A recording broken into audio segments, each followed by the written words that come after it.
Since his introduction in Detective Comics number 27 in 1939, Batman has been the subject of close to 100 Christmas specials, a few of which are among my favorite Batman stories. What was the very first Batman Christmas special story? Stay tuned for the video.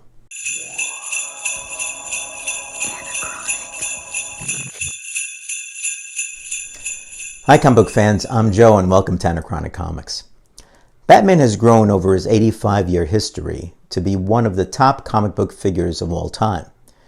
It's no surprise then that he and Robin have often had adventures involving the Christmas holiday season and the spirit of belief and hope that Christmas brings to many people.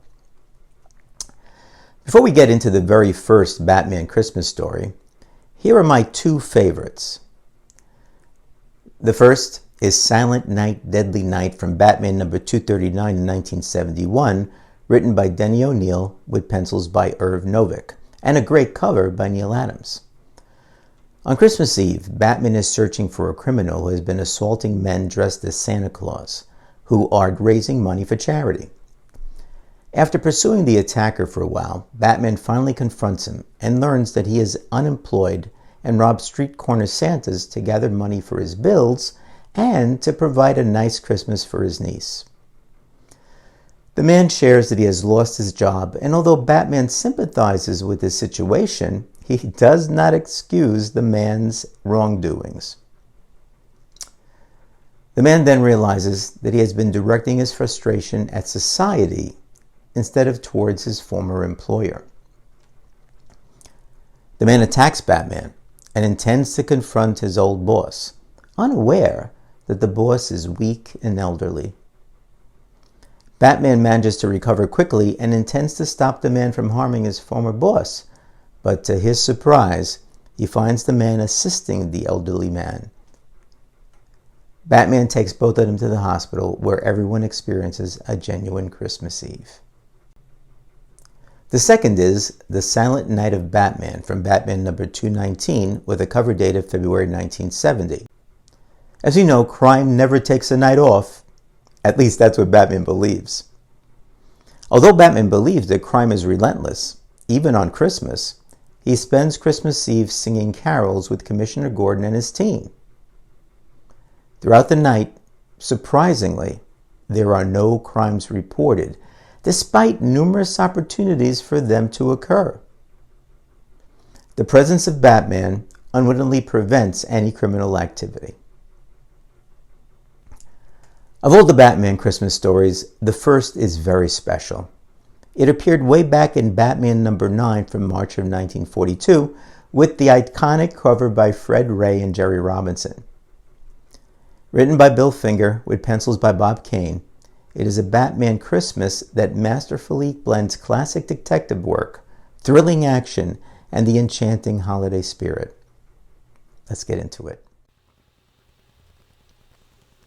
Christmas, season of turkey and plum pudding, of gifts and goodwill, fun and games and laughter. We're all set for a real rollicking old-fashioned Christmas of snow and holly and Santa Claus. All the trimmings.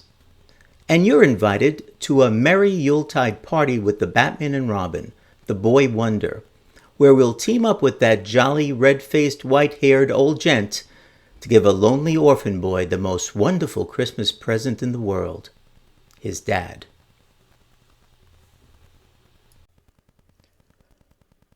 On Christmas Eve, Bruce Wayne, the wealthy businessman and secret identity of Batman, goes to a store with his young ward Dick Grayson, who is also Robin, to buy gifts.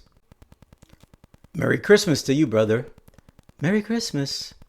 Yes, everyone seems to go out of his way to bring joy to others. Thereafter, Bruce and Dick visit the Gotham City orphanage to deliver the presents for the orphans. "Thank you again for those gifts. It's little enough I can do to make this a happy Christmas for the poor parentless tots. What's this?" At the orphanage, Bruce notices a small child being mocked by the other children for believing in Santa Claus. "There ain't no Santa Claus." "You heard me, there ain't no Santa Claus." "But there is too. You write him a letter and he brings you anything you ask for. My daddy told me so. You haven't got any daddy. You're just like the rest of us here.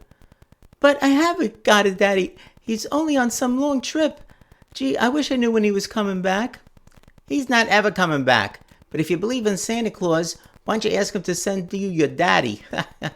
All right, I will. And when my daddy comes here, you'll believe in Santa Claus. Then you'll see.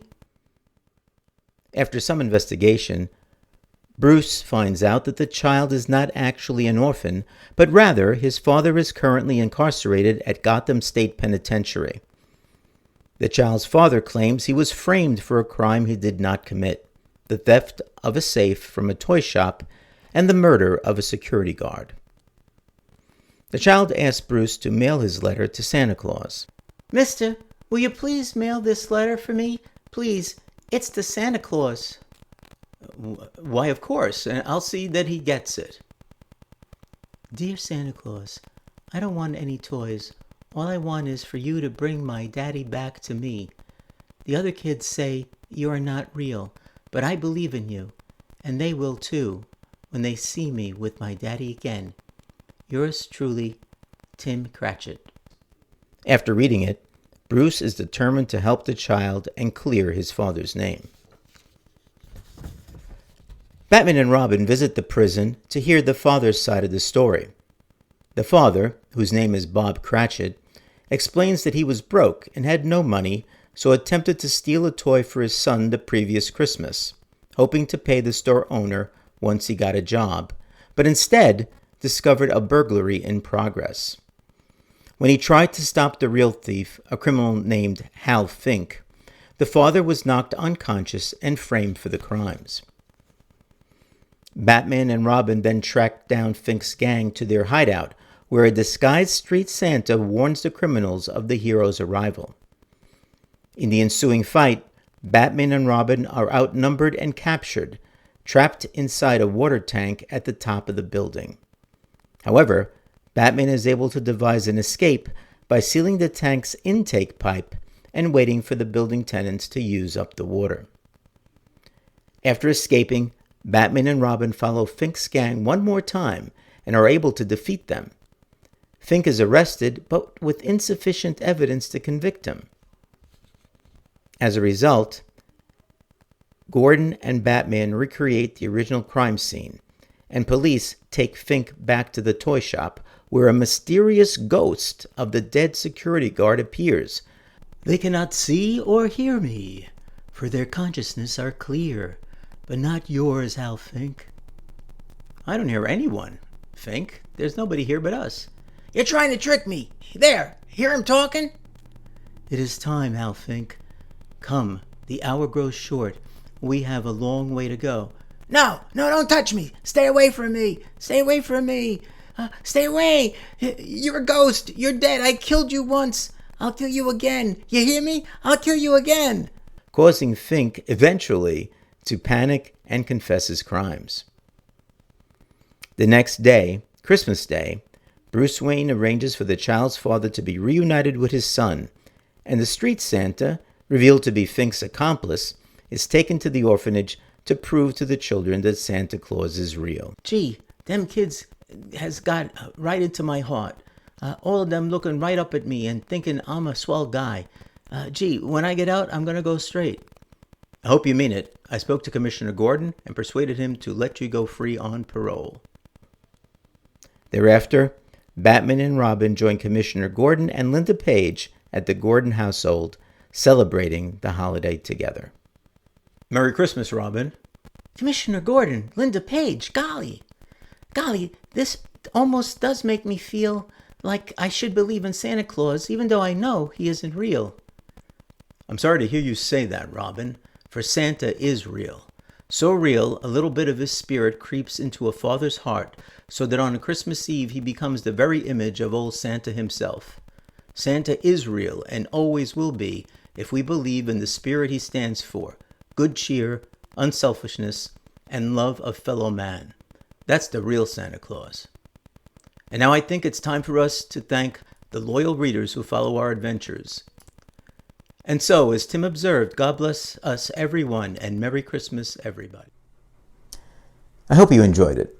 It is a heartwarming adventure with unexpected twists and turns. This story masterfully blends the Batman mythos with a touching Christmas tale, highlighting the Dark Knight's unparalleled crime-fighting skills and his compassionate side. It beautifully weaves themes of redemption, belief, hope, and family reunification, while adding a sprinkle of supernatural elements to infuse the resolution with a touch of Christmas magic. Do you have a favorite superhero holiday story? Let me know in the comments. Thanks for watching. Be well, and I'll see you soon.